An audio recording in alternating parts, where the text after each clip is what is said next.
সিরাতুন নবী সাল্লাল্লাহু আলাইহি ওয়াসাল্লাম আলোচনা করবেন শেখ মজিবুর রহমান মাদানী। السلام عليكم ورحمة الله وبركاته. إن الحمد لله نحمده ونستعينه ونستغفره ونعوذ بالله من شرور أنفسنا ومن سيئات أعمالنا من يهده الله فلا مضل له ومن يضلل فلا هادي له وأشهد أن لا إله إلا الله وحده لا شريك له وأشهد أن محمدا عبده ورسوله صلى الله تعالى عليه وعلى آله وصحبه وسلم تسليما كثيرا أما بعد. সম্মানিত ভাতৃমণ্ডলী, আল্লাহ রাব্বুল আলামিনের প্রশংসা এবং রাসূলুল্লাহ সাল্লাল্লাহু আলাইহি সাল্লামের উপর সালাত এবং সালামের পর জুমাবার 25শে শাবান 1444 হিজরি মোতাবেক 17ই মার্চ 2023 আমাদের ধারাবাহিক আলোচনা সিরাতুন নবী সাল্লাল্লাহু আলাইহি ওয়াসাল্লাম, নবী সাল্লাল্লাহু আলাইহি ওয়াসাল্লামের জীবনীর পর্ব নম্বর 103। বিষয়বস্তু নবী সাল্লাল্লাহু আলাইহি সাল্লামের ওহীর লেখকগণ, কাতেবিনে ওহী, যারা নবী সাল্লাল্লাহু আলাইহি সাল্লামের কাছে ওহী আসতো সেই ওহীগুলি লিপিবদ্ধ করতেন। মূলত ওহীটা হচ্ছে মুখ্য বিষয়, আর এছাড়াও আরও অন্যান্য যেসব প্রয়োজনের বিষয় হতো সেগুলিও তারা লিখতেন, চিঠিপত্র হোক অথবা কোনো চুক্তিপত্র হোক, যারা লিপিবদ্ধ করতেন। কেন? কারণ রাসূলুল্লাহ সরাসরি লেখা এবং পড়া জানতেন না, অক্ষর সম্পর্কে তাকে আল্লাহ জ্ঞান দেননি। নবী সাল্লাল্লাহু আলাইহি ওয়াসাল্লামের একটি পূর্ণতার দিক হচ্ছে যে তিনি নিরক্ষর ছিলেন, উম্মি ছিলেন। আরবিতে নবী সাল্লাল্লাহু আলাইহি ওয়াসাল্লামের উপাধি হচ্ছে আন-নবী আল উম্মি, মানে এমন নবী যিনি মায়ের পেট থেকে মানুষ ভূমিষ্ঠ হলে যেমন লেখাপড়া জানে না সেই অবস্থাতেই ছিলেন। তিনি লিখতেও জানতেন না আর পড়তেও জানতেন না, নিজের মাতৃভাষা আরবি। এটি নবী সাল্লাল্লাহু আলাইহি সাল্লামের জন্য হচ্ছে পূর্ণতা, তার বৈশিষ্ট্য, এটি বৈশিষ্ট্য। কিন্তু অন্যের জন্য এটি ত্রুটি। এ কথাটি আমাদেরকে বুঝতে হবে যে একটি বৈশিষ্ট্য, একটি গুণ, সেটা নবী সাল্লাল্লাহু আলাইহি সাল্লামের জন্য পজিটিভ, ভালো বৈশিষ্ট্য, আর আমার আপনার মধ্যে যদি সেই গুণটি থাকে তো সেটা গুণ না, সেটা দোষ, সেটা আইব, সেটা ত্রুটি। যেমন উদাহরণস্বরূপ, আমি যদি লিখতেও না জানি, পড়তেও না জানি, আমার ত্রুটি যে আমি অশিক্ষিত, কিছুই জানি না, লিখতেও পারি না, পড়তেও পারি না। স্বাক্ষর না, নিরক্ষর। আজকাল কিন্তু সাক্ষরতা অভিযান চলছে বিভিন্ন দেশে, বিশেষ করে পিছিয়ে থাকা দেশগুলিতে অনেকেই লিখতেও জানে না, পড়তে জানে না, তো সাক্ষরতা অভিযান। বুড়ো বুড়ো মানুষকে, বুড়িদেরকেও স্বাক্ষর শেখানো হচ্ছে, লিখতে পড়তে শেখানো হচ্ছে, কমপক্ষের নামটা লিখতে। শিক্ষার হার বাড়ানো হচ্ছে। তো অন্যের জন্য এটি হচ্ছে আইবের কথা, দোষের কথা, যে তুমি লিখতেও জানো না, তুমি পড়তেও জানো না, আরে এই যুগে। আর নবী সাল্লাল্লাহু আলাইহি সাল্লামের জন্য এটি হচ্ছে ভালো বৈশিষ্ট্য, পূর্ণতার প্রমাণ। কেন? একই জিনিস, তার মধ্যে এটি পূর্ণতা আর আমার মধ্যে সেটি দোষ, ত্রুটি। কেন? এই জন্য যে নবী সাল্লাল্লাহু আলাইহি সাল্লাম যদি লিখতে জানতেন, পড়তে জানতেন, তাহলে যারা ইসলামের দুশমন, যারা রাসূলুল্লাহ সাল্লাল্লাহু আলাইহি সাল্লামের দাওয়াত বা রাসূলুল্লাহ সাল্লাল্লাহু আলাইহি সাল্লামের শত্রু, তারা স্বাভাবিক অভিযোগের সুযোগ পেয়ে যেত। যে অভিযোগগুলি করত সেগুলি মানুষকে বলে বিভ্রান্ত করতে সক্ষম হইত, যে আর লোক তো শিক্ষিত, লোক তো পড়াশোনা জানে, সুতরাং নিজে এই কোরআনের আয়াত বানিয়ে নিচ্ছে আর বলছে এগুলো আল্লাহর বাণী, আমার কাছে ওহী আসছে। তিনি লিখতেও জানতেন না, পড়তেও জানতেন না, তাহলে কি করে এই কোরআন রচনা করবেন তিনি? কি করে কোরআন রচনা করবেন? কিন্তু একটি লোক, নবী, যেহেতু নবী রসুল, তার কাছে রেসালাত এসেছে, নবুয়ত দেওয়া হয়েছে, সেই জন্য তার জন্য লিখতে পড়তে না জানাটাই হচ্ছে পূর্ণতা। যে দেখো, এমন এক ব্যক্তিত্ব যিনি লেখাও জানতেন না, পড়তেও জানতেন না, তারপরও সমস্ত মানবতার মধ্যে মহাশিক্ষক, মানবতার হচ্ছে মহাশিক্ষক, সবচেয়ে বড় শিক্ষক, মুআল্লিম আউয়াল, জি, সবচেয়ে বড় শিক্ষক মুআল্লিম। সমস্ত মানবতাকে শিক্ষাদান করেছেন। সমস্ত মানবতা তার মাধ্যমে সঠিক হেদায়াত পেয়েছে এবং পাবে যদি তার অনুসরণ করে। পক্ষান্তরে আমি আপনি তো আর এমন নই যে আমাদের কাছে নবুয়ত আছে, রিসালাত আছে, সুতরাং যত অলৌকিক কিছু দেখাবো। একজন লেখাপড়া জানে না আর যদি অসাধারণ কিছু বলতে পারে তো এটি তার জন্য অলৌকিকত্ব, অসাধারণ বিষয়। লিখতে জানে, পড়তে জানে, তারপরে এত সুন্দর অলঙ্কারপূর্ণ ভাষা তিনি বলতে পারেন, কোরআনের আয়াত, হ্যাঁ, যাতে সবচেয়ে বেশি অলঙ্কার রয়েছে। কিন্তু আমার আপনার ক্ষেত্রে লেখাপড়া না জানলে দোষের কথা।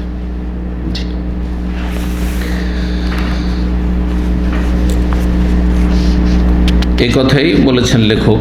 আজকে যে কিতাব থেকে আলোচনা করেছি, আমরা যে কিতাবগুলি থেকে আলোচনা করতাম সেগুলি থেকে প্রায় আমাদের 100টি পর্বে প্রায় আলোচনাগুলি শেষ হয়ে গেছে, বা 102 পর্যন্ত। 103 আমরা কিছু অতিরিক্ত নবী সাল্লাল্লাহু আলাইহি ওয়াসাল্লাম সম্পর্কে বা নবী সাল্লাল্লাহু আলাইহি ওয়াসাল্লামের সাথে সম্পর্কিত বিষয় সম্পর্কে এই গুরুত্বপূর্ণ একটি কিতাবে পেয়েছি, যেগুলি অন্য অন্য সিরাতের কিতাবে নেই।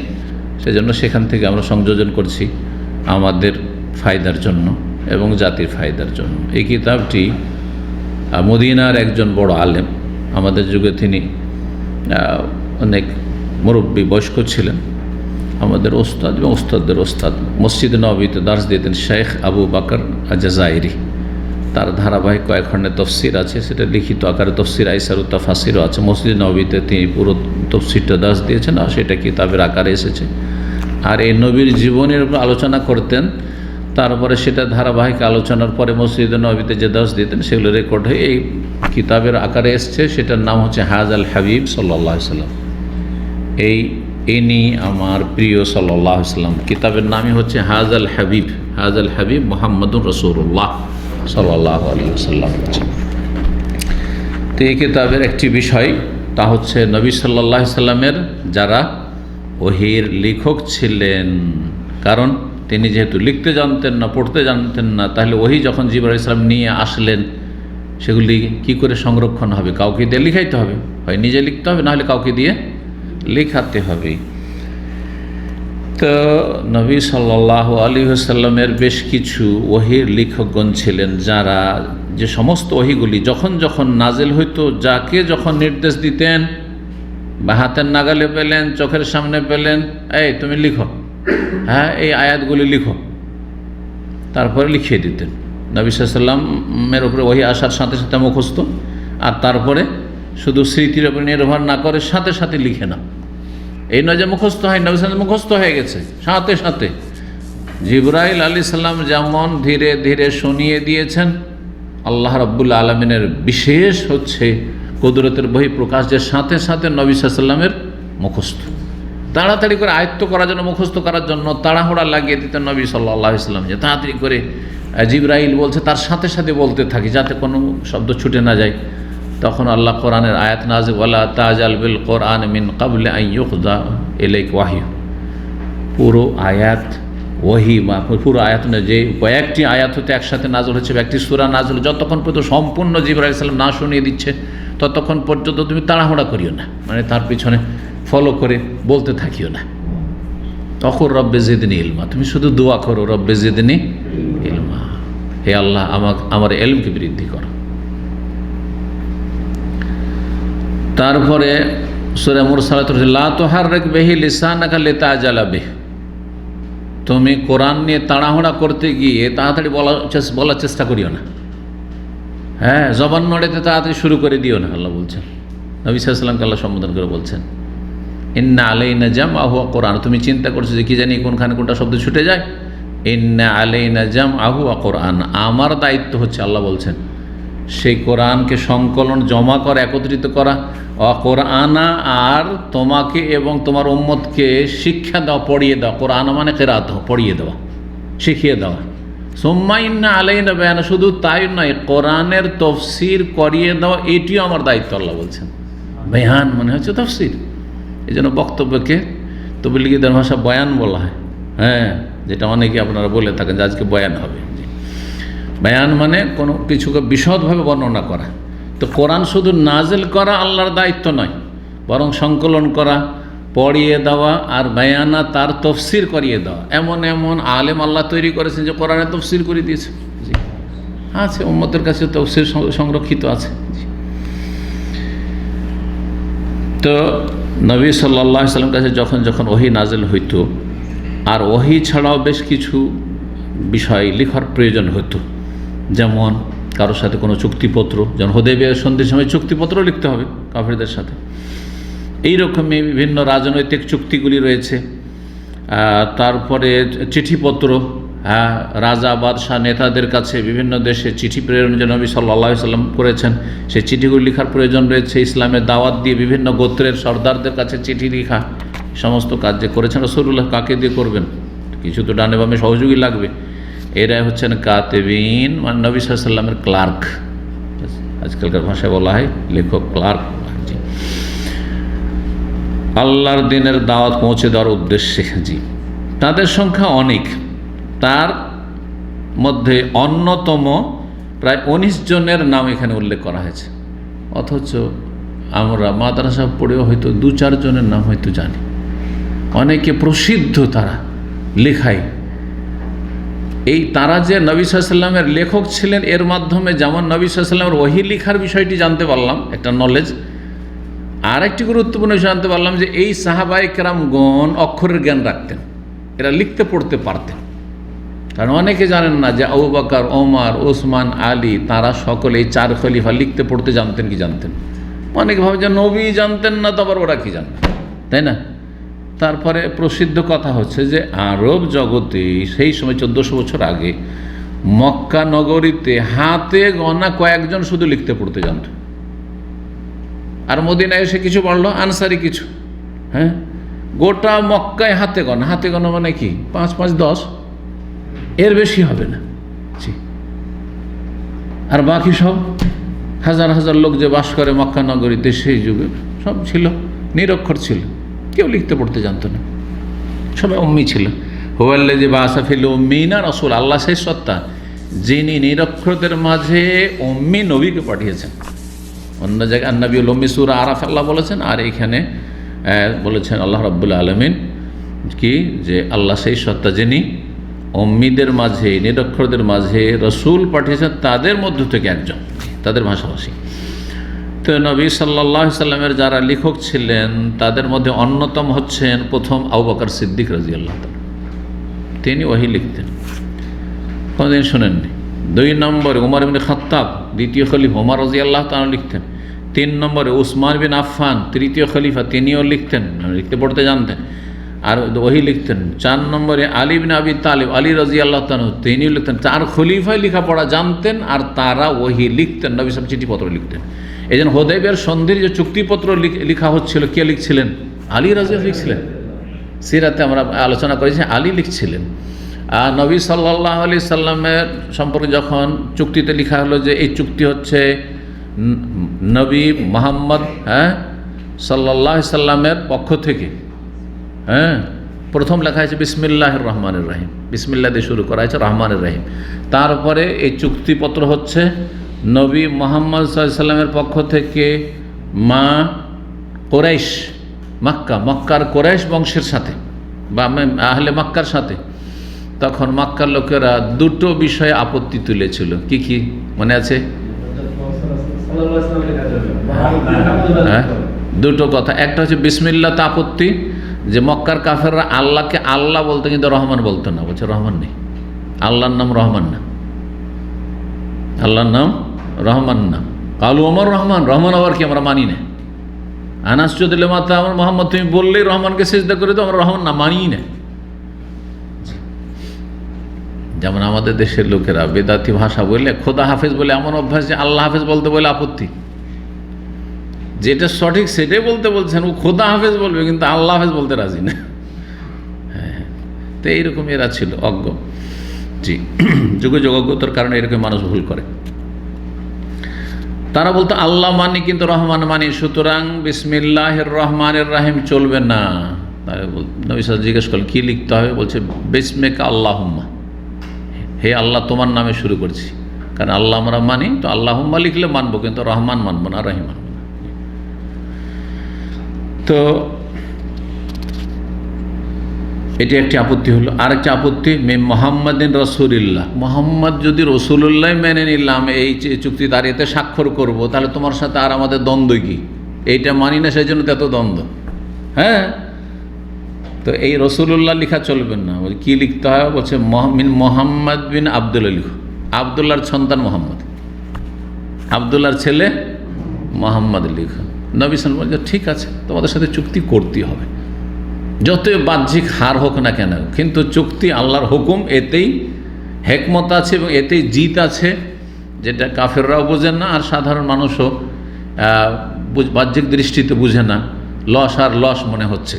ওমর রাদিয়াল্লাহু তাআলা আনহু বড় আপত্তি তুলেছেন, তো সব জায়গায় লস আর লস, আমরা এত ছোট হয়ে গেলাম তাদের কাছে, আমরা কি হকের ওপর না? নবী সাল্লাল্লাহু আলাইহি ওয়াসাল্লাম বলছেন না, যা বলছি তাই করো, এটা আল্লাহর হুকুম। নবী সাল্লাল্লাহু আলাইহি ওয়াসাল্লাম বললেন যে ঠিক আছে, আলী রহমানটা মুছে দাও। সে রহমান আমি মুছতে পারি না, আল্লাহর নামে আমি মুছে দেবো? অসম্ভব কথা। আল্লাহর প্রতি ঈমান নিয়েছে, রহমান পেতে রহমান মুছে দেবো, এটা সম্ভব না, আমি মিটিয়ে দেবো না। আচ্ছা, তার রসুল্লাহ যেখানে লেখা আছে ওইটা মুছে দিয়ে মিটিয়ে দিয়ে লিখো আবদুল্লাহ লিখো, মোহাম্মদ বিন আবদুল্লাহ, আবদুল্লাহ সন্তান মোহাম্মদুল্লাহ। বলছে এইটাও পারবো না, আমি রসুল প্রতি ঈমান নিয়েছে, রসুল মিটিয়ে দেবো মানে? এটাও হইতে পারে না।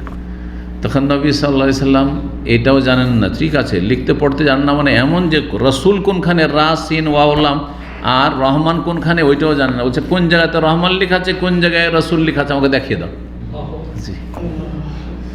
তারপরে যখন দেখিয়ে দিলেন আলী, তখন নিজের হাতে মিটিয়ে দিলেন। ঠিক, এই লেখা লিখেছিলেন কে? আলী রাদিয়াল্লাহু তাআলা। 4 খলিফা হয়ে গেল। 5 নম্বর খালিদ বিন সাঈদ, ওসমান রাদের বংশেরই। আবান বিন সাঈদ, এই সাঈদের 2 ছেলে। কয়জন হইল? 6 হলো। 7 নম্বরে আলা ইবনুল হাদরামি। আলা ইবনুল হাদরামি এই এলাকার খুব প্রসিদ্ধ প্রখ্যাত সাহাবী, কারণ নবী সাল্লাল্লাহু আলাইহি ওয়াসাল্লামের আমলেই এই এলাকা, যে এলাকায় বসে আছেন, এই আলহাসা থেকে নিয়ে কাতিফ, তখন দামাম ছিল না, সাগরের ভিতরে ছিল, এটা জমিন ছিল না, এটা পানি ছিল এখানে। কিন্তু কাতিফের নাম আছে, দারিনের নাম আছে সেই যুগের সিরাতের কিতাবাদিতে, হ্যাঁ সেই যুগের সব লিখনিতে। তারপরে আলহাসা আর নাম আছে জাওয়াসা, সেখানে জুমা মসজিদও একটি আছে, দেখেছেন অনেকে, মনে হয় জানেন আপনারা যারা গিয়েছেন আলহাসা। তো এই এলাকার প্রথম গভর্নর করে, দায়িত্বশীল করে পাঠিয়েছিলেন আলা ইবনুল হাজরামি রাদিয়াল্লাহু তাআলা আনহু। আলা ইবনুল হাজরামি রাদিয়াল্লাহু তাআলা আনহু, জি। তার বেশ কিছু কেরামতের ঘটনাও আছে, সাগর পার হওয়ার ঘটনা, এরকম ঘটনা রয়েছে। তো তিনি অনেক ধন সম্পদ নিয়ে, আবু উবাইদা বিন জাররাহ, আলা ইবনুল হাজরামি, আলা ইবনুল হাজরামি তখন এখানকার আমির, আর ও আবু উবাইদা বিন জাররাহ এসেছিলেন, সেখান থেকে অনেক ধন সম্পদ নিয়ে গিয়ে ভোর রাত্রে পৌঁছলেন। আর সাহাবীরা সহিহ বুখারী হাদিস আছে, সব ভাগ নেওয়ার জন্য এসে ফজরে একবার সবাই হাজির। নবী সাল্লাল্লাহু দেখে বুঝতে পেরেছেন আজকে ভিড় ভাড় কেন এত বেশি, কারণ সবাই অভাবে আছে আর অনেক ধন সম্পদ এসে। এই এলাকা তখন থেকে ধনী এলাকা ছিল, অনেক ধন সম্পদ ছিল। এই এলাকায় অনেক মজুস, এখান থেকে ইরান কাছে, তো মজুসি অগ্নিপূজক বাস করতো। ইরানটা মজুস অগ্নিপূজকদের দেশ তখন ছিল, আর তাদের এলাকায় কর্তৃত্ব ছিল, যার ফলে এখানে মজুসি বাস করতো। জি, হাজার, ওই আলহাসার একটা এলাকাকে হাজার বলা হয়, ওই হাজারের মজুসি থেকে নবী সাল্লাল্লাহু আলাইহি ওয়াসাল্লাম সেই যুগে জিজিয়া কর নিয়েছেন। তো আলা ইবনুল হাজরামিও লিখতে জানতেন, এলাকার গভর্নর। আলা ইবনুল হাজরাম নামে রোড আছে একটা, ওইটা এটাতে আপনি হায়াত প্লাজার আশেপাশে শারে আলা ইবনুল হাজরামি রাদিয়াল্লাহু তাআলা আনহু। কয়জন হইল? 7 হয়েছে। 8 নম্বর উবাই ইবনে কাব, যিনি প্রখ্যাত কারি, যিনি ওমর রাদিয়াল্লাহু আনহু জামানায় তারাবির ইমাম ছিলেন এবং দ্বিতীয় ইমাম ছিলেন তামিম দারি, 2 জন। আউয়াল মান কাতাবা লিল মাদিনা, নবী সাল্লাল্লাহু আলাইহি ওয়াসাল্লাম মদিনা আসার পরে প্রথম যিনি লেখক ছিলেন, প্রথম যিনি লিখেছেন নবী সাল্লাল্লাহু ওহী, তিনি হচ্ছেন উবাই ইবনে কাব। কয়জন হলো? 8 জন। 9 নম্বর হচ্ছে যায়েদ ইবনে সাবিত। এই যায়েদ ইবনে সাবিত যে নবী সাল্লাল্লাহু আলাইহি ওয়াসাল্লাম কাতিব ওহী, কারণ অনেক বেশি লিখেছেন, এজন্য ওনার নামটি বেশি প্রসিদ্ধ বিভিন্ন হাদিসের কিতাবেতে। এই জন্য মাদ্রাসার ছাত্ররা যদি জিজ্ঞাসা করেন কোনো নাম না পড়লে এই নামটা পারবে যে যায়েদ ইবনে সাবিত কাতিব ওহী ছিলেন, ওহীর লেখক ছিলেন। এই যায়েদ ইবনে সাবিত এত মেধা শক্তি সম্পন্ন ব্যক্তি, এত তার স্মৃতিশক্তি ছিল যে তাকে নবী সাল্লাল্লাহু আলাইহি ওয়াসাল্লাম বললেন যে আমার প্রয়োজন যে শুধু আরবি জানলে হবে না, আমার এমন একজন লেখক লাগবে যে দোভাষীর কাজ করতে পারে। তো হিব্রু ভাষা শিখতে হবে। ইবরানি বলে আরবিতে, ওইটাকে ইংরেজিতে কি বলা হয়? হিব্রু ভাষা। বর্তমান ইসরায়েল ইহুদিদের ভাষা, ইহুদিদের রাষ্ট্রীয় ভাষা হচ্ছে ইবরানি ভাষা, তাওরাতের ভাষা। এক কথায় তাওরাত ইবরানি ভাষায় রয়েছে। তো তাকে যখন নির্দেশ দিলেন, এটি ছিল লুগাতুল ইহুদির দিনে ধর্মীয় ভাষা, ইহুদিদের ধর্মীয় ভাষা এবং রাজনৈতিক ভাষা। এই জন্য ইসরায়েলের রাষ্ট্রীয় ভাষা এবং সেখানকার রেডিও বেতারের ভাষা, সেখানকার যে তাদের যে চ্যানেল, তাদের ভাষা হচ্ছে হিব্রু ভাষা। কিন্তু জি ইবরি বা ইব্রু, ওইটাকে হিব্রু করেছে ওরা, যেমন হিন্দ আর ইন্ডিয়া, ওইরকম ইন্ডিয়া, হিন্দ আর ইন্ডিয়া। তো ইবরানি আরবি তো হচ্ছে ইবরানি, আর ওইটা হচ্ছে ইংরেজিতে গিয়ে বা বাংলায় হিব্রু ভাষা বলা হয়, তাওরাতের ভাষা, তাওরাত এই ভাষাই। তো এই ভাষা শিক্ষা নির্দেশ দিলেন যে তোমাকে দোভাষীর কাজ করতে। অনেকেই হিব্রু ভাষা বুঝে কিন্তু আরবি বুঝে না। তো হিব্রুতে যখন নবীর সঙ্গে কথা বলবে তখন কে বুঝিয়ে দিবে? নিজের যদি বিশ্বস্ত দোভাষী না থাকে, পরকে দিয়ে তর্জমা করে যদি তাতে 2 নম্বরই করে, কি বলে না, তো নিজস্ব লোক লাগবে না, লাগবে না। সেই জন্য এই সাহাবিকে, যাইদ বিন সাবিত যুবক মানুষ, তাকে বলেন যে তুমি হিব্রু ভাষা শিখো। ফাতাআল্লামা কিরাতান ও কিতাবাতান ফি নিসফি শাহরিন লা গায়র। 15 দিনের মধ্যে একটি ভাষা আয়ত্ত করলেন। মাত্র 15 দিনে হিব্রু ভাষা শিখেছে। আছে কি আপনাদের মধ্যে 15 দিন আরবি ভাষা শিখতে পারবে?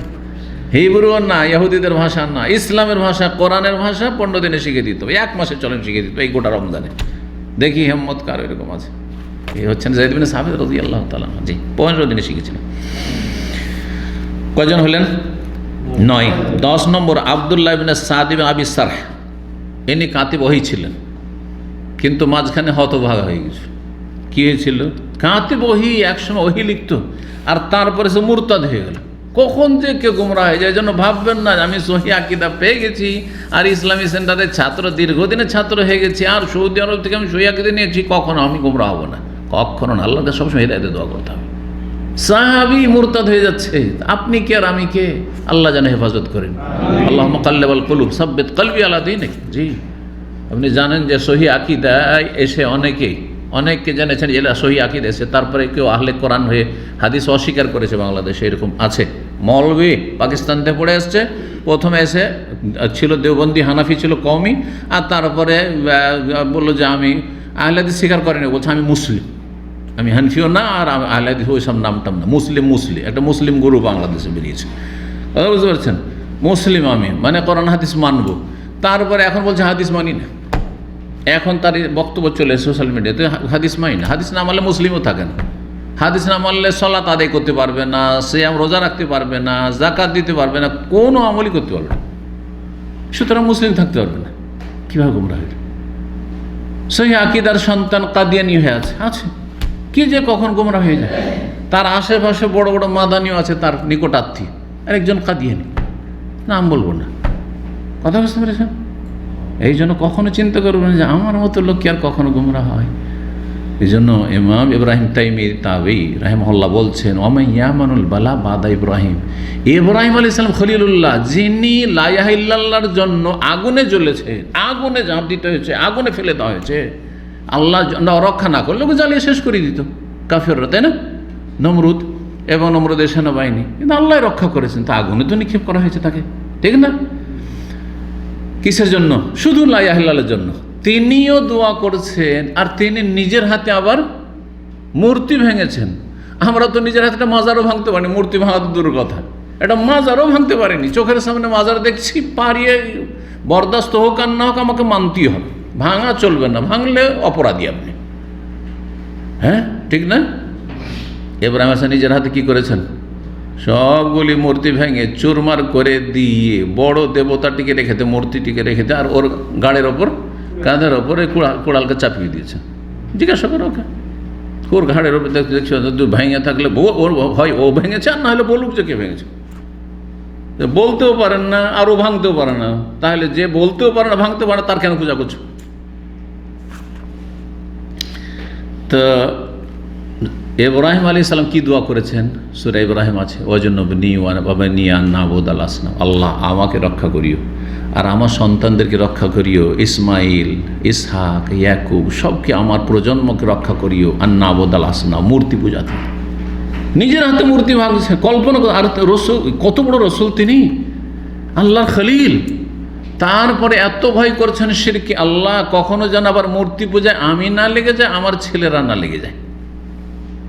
হ্যাঁ, আপনি মনে করবেন, আমি মনে করবেন যাই রে আমরা আবার আলে দিস আর সই আকিদা পাওয়ার পরে আবার যাই শের বেদাতে যায়, আবার কখন যে চলে যাবেন, গুমরা হয়ে যাবে। আল্লাহ হেফাজত করবে। রব্বানা লা তুযিগ কুলুবানা, কোরআনের দোয়া, রব্বানা লা তুযিগ কুলুবানা বা'দা ইয হাদাইতানা, আল্লাহ হেদায়েত পেয়েছি, হেদায়েতের পরে অন্তরকে আবার বাঁকা করে দিও না, বক্র পথে চালিয়ে দিও না। তো এই আব্দুল্লাহ বিন সাদ বিন আবি সারহ এ মুরতাদ হয়ে গেছিল, তারপরে আবার আল্লাহ হেদায়েত নসিব করে ইসলামের দিকে ফিরে আসলো। কখন? বেশ কয়েক বছর মুরতাদ থেকে, কিছুদিন মুরতাদ থেকে দূরে এদিক সেদিক পলাতক থেকে ইয়ামুল ফাতহ, মক্কা বিজয়ের বছর আবার ফিরে এসছে।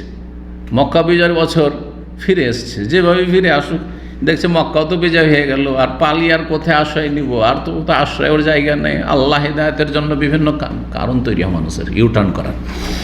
তো ফিরে আসলো, তারপরে তার ইসলাম সুন্দর হয়েছিল, শেষ জীবনটা ভালোই কেটেছে। সব এটাও একটা সৌভাগ্য যে কাফের হয়ে যাওয়ার পর আবার ফিরে আসা। যেমন মুসলিম সমাজের অনেকে ভালো পরিবারে, দিনদার ধার্মিক পরিবারে নাস্তিক হয়ে যাচ্ছে, তারপরে কেউ হয়তো হেদায়েত পায় না, ও জাহান্নামী থেকেই যাচ্ছে, আবার কেউ আবার দীর্ঘদিন নাস্তিক থেকে আবার শেষ জীবনে ফিরেও আসছে, হেদায়েত নসিব হচ্ছে। ওইরকম নবী সাল্লাল্লাহু আলাইহি ওয়াসাল্লাম আমলের সব রকম নজির মজুদ আছে। জি হ্যাঁ, একটা দুটা করে কয়জন হইল? 10 জন হয়েছে না? 11 নম্বর হানজালা আল ওসাইদি, হানজালা আল ওসাইদি। 12 নম্বর জুবাইর ইবনুল আওয়াম। 10 জন যে জান্নাতের সুসংবাদ প্রাপ্ত সাহাবী একটি হাদিসে, তার অন্যতম হচ্ছেন জুবাইর রাদিয়াল্লাহু তাআলা আনহু। রাসূলুল্লাহ সাল্লাল্লাহু আলাইহি সাল্লামের হাওয়ারি ছিলেন, মানে ঘনিষ্ঠ ব্যক্তি ছিলেন, জি ক্লোজ ব্যক্তি ছিলেন, এবং নবী সাল্লাল্লাহু আলাইহি সাল্লাম ইবনু আম্মাদি, ফুফাতো ভাই, ফুফুর ছেলে। জি, নবী সাল্লাল্লাহু ফুফুর নাম কি ছিল জানেন? মানে জুবাইরের মায়ের নাম সাফিয়া। নবী সাল্লাল্লাহু আলাইহি সাল্লাম একবার সম্বোধন করে নিকট আত্মীয়দেরকে বললেন যে দেখো, দুনিয়ার যা চাইবা চাও, কিন্তু আখিরাতে আল্লাহর আযাব থেকে বাঁচাইতে পারবো না। তার মধ্যে ইয়া সাফিয়া বিনত আব্দুল মুত্তালিব, হে আব্দুল মুত্তালিবের মেয়ে সাফিয়া, হে ফুফু, সালিনি মিন মালি মা শিতা, আমার কাছে যে ধন মাল চেয়ে নেন দুনিয়ার, আমি দিয়ে দিতে পারবো, কিন্তু লা গুনি আনকে মিনাল্লাহ, আল্লাহর আযাব থেকে আমি রক্ষা করতে পারবো না। ঈমান আমলই তোমাকে রক্ষা করবে, আমি রক্ষা করতে পারবো না। ইয়া ফাতেমা বিনত মুহাম্মদ, হে মুহাম্মাদের মেয়ে ফাতেমা, তুমি যা চাইবে আমার কাছে চাও, দুনিয়ার আমি দিয়ে দিতে পারবো, কিন্তু আখিরাতে আল্লাহর আযাব থেকে তোমাকে রক্ষা করতে পারবো না, তোমার ঈমান আর আমল ঠিক না থাকলে। তো সেখানে সাফিয়া রাদিয়াল্লাহু তাআলা নাম এসছে, সাফিয়া। জুবাইর রাদিয়াল্লাহু তাআলা, তো জুবাইর রাদিয়াল্লাহু তাআলা 11 হইল না 12 হইল? 12। 13 নম্বর খালিদ বিন ওয়ালিদ আল মখজুমি, বিখ্যাত যোদ্ধা সাহাবী, যিনি কাফেরদের পক্ষ থেকে প্রধান সেনাপতি ছিলেন। কখন? ওহদের যুদ্ধে আবু সুফিয়ানের সাথে। আর তারপরে আল্লাহ হেদায়েত নসিব খালিদ বিন ওয়ালিদকে, তারপর তার দ্বারা বড় বড় বিশাল বিশাল দেশ, সেই আপনার শাম দেশ, ইরাক, এই সমস্ত দেশ সে যে মুসলিমরা বিজয় লাভ করেছে, সেখানে তার সবচেয়ে বড় ভূমিকা থেকেছে। জি, এই খালিদ বিন ওয়ালিদ রাদিয়াল্লাহু তাআলা আনহু এত জিহাদ করার পরে কাফেরদের বিরুদ্ধে সারা জীবন এত যুদ্ধ করার পরেও যখন শহীদের মর্যাদা পেলেন না, মানে শহীদ হইতে পারলেন না, রণক্ষেত্র যুদ্ধের ময়দানে কাফের হাতে নিহত হইলেন না, বিছানায় বার্ধক্য অবস্থায় তিনি যখন ইন্তেকাল করছেন মৃত্যুসজ্জায়, তখন খুব কান্না করছেন, খুব কান্না করছেন এই খালিদ বিন ওয়ালিদ।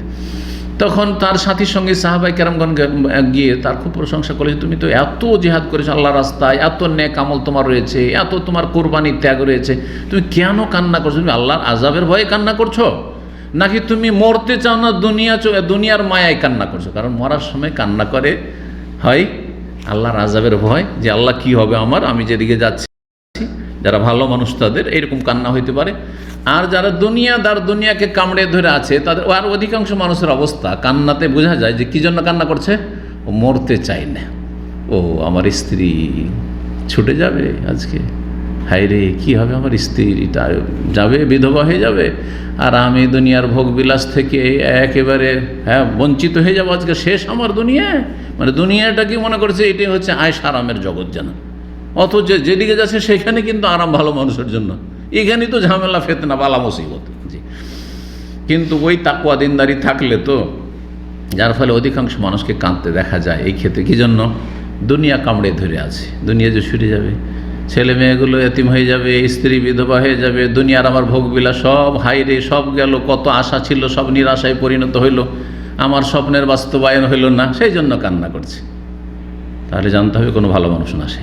জি, তো দুটোর একটা হবে। খালিদ বিন ওয়ালিদকে সাথীর সঙ্গে এসে বললেন কাছের লোকেরা যে আপনার মতো মানুষ কান্না করছে কি জন্য? আপনি কি দুনিয়া থেকে চলে যাচ্ছেন সেই জন্য কান্না করছেন, দুনিয়া ছাড়তে চান না, নাকি আপনার আল্লাহর আযাবের ভয় কিসের? আপনি এত ভালো মানুষ। বলছেন না, এই দুটো কারণে কান্না করছি। আমি কান্না করছি আর একটি কারণে, সেটা হচ্ছে আমি এত জিহাদ করলাম, এত লড়াই করলাম, কত কাফেরকে মারলাম, আর কত কাফের আমার সামনে আসলো, কিন্তু আমাকে কেউ মারতে পারলো না যে আমি শহীদ হব। এই শাহাদাতের যে দরজা পেলাম না, আমি শহীদ যে হইতে পারলাম না, সুবহানাল্লাহ, শহীদ যে হইতে পারলাম না, সেজন্য কাঁদছি। কত লোক আমার সাথে গিয়ে শহীদ হলো আর আমি শহীদ হইতে পারলাম না, বড় আক্ষেপের কথা। শাহাদাতের একটা বড় মর্যাদা আছে, কিন্তু হাদিস আছে কেউ যদি অন্তর থেকে আল্লাহর কাছে শাহাদাতের দোয়া করে যে আল্লাহ আমাকে শহীদের মর্যাদা দাও, শাহাদাতের সুবর্ণ সুযোগ দাও, আর শহীদ যদি নাও হয়, আল্লাহ লিখেছেন যে তুই শহীদ হবি না, তুই বিছানায় মরবি তোর বাড়িতে, তবুও সে শাহাদাতের মর্যাদা পেয়ে যাবে এবং ফজিলত পেয়ে যাবে, কারণ তার নিয়তে সততা। আল্লাহ তুমি দাও, আমি প্রস্তুত আছি তোমার রাস্তায় জান কোরবানি করার জন্য। বিছানায় মারা গেলেও বাল্লাগাহু মানাজিলা শুহাদা, শহীদদের দরজায় মর্যাদায় আল্লাহ পৌঁছে দেবেন। কয় নম্বর ছিল? 13 নম্বর খালিদ বিন ওয়ালিদ। 14 নম্বর সাবেদ বিন কাইস বিন শাম্মাস। তিনি নবী সাল্লাল্লাহু আলাইহি ওয়াসাল্লামের বড় বক্তাও ছিলেন, মানে সাহাবায়ে কেরামের মধ্যে সবচেয়ে বাগ্মী বক্তা ছিলেন। বক্তব্য, বাগ্মী বক্তব্য করা, হুঙ্কার দিয়ে, এটাও একটা সাবজেক্ট, সবার দ্বারা হয় না এটা। তিনি কয়জন হইল? 14। আমির ইবনে ফুহাইরা 15। মাওলা আবু বকর সিদ্দিক রাদিয়াল্লাহু তাআলা স্বাধীনকৃত গোলাম, দাস ছিলেন, কিন্তু লেখাপড়া জানতেন এবং নবী সাল্লাল্লাহু আলাইহি ওয়াসাল্লামের ওহী বা চিঠিপত্র লিখতেন। কয়টা হলো? 16 হলো। 17 হচ্ছে আব্দুল্লাহ ইবনে আরকাম ইবনে আবিল আরকাম মাখজুমি। জি, মাখজুমি। আর খালিদ বিন ওয়ালিদ মাখজুমি ছিলেন, বনু মাখজুমের। কয়জন? 17 না 16? এবার 16 হলো, ঠিক বলছেন। 17 নম্বর হচ্ছে আবদুল্লাহ বিন যায়েদ বিন আব্দে রব্বিহি, যিনি আজানের স্বপ্ন দেখেছিলেন। আবদুল্লাহ বিন যায়েদ ইবনে আব্দে রব্বি সাহেব রুয়াল আজান, যিনি স্বপ্নে দেখছেন যে একটি লোক এসে সব বলছেন এই বাক্যগুলো, তারপর নবী সাল্লাল্লাহু আলাইহি ওয়াসাল্লামকে শোনাইলেন। তখন নবী সাল্লাল্লাহু আলাইহি ওয়াসাল্লাম স্বীকৃতি দিলেন যে কথাগুলি, বাক্যগুলি খুব ভালো, তো এই আজান দিয়ে মানুষকে ডাকা হোক। এইসব বাদ্যযন্ত্র, এই সেই না বাজিয়ে যেসব প্রস্তাব করেছে সব নাকচ করে দেওয়া হয় না।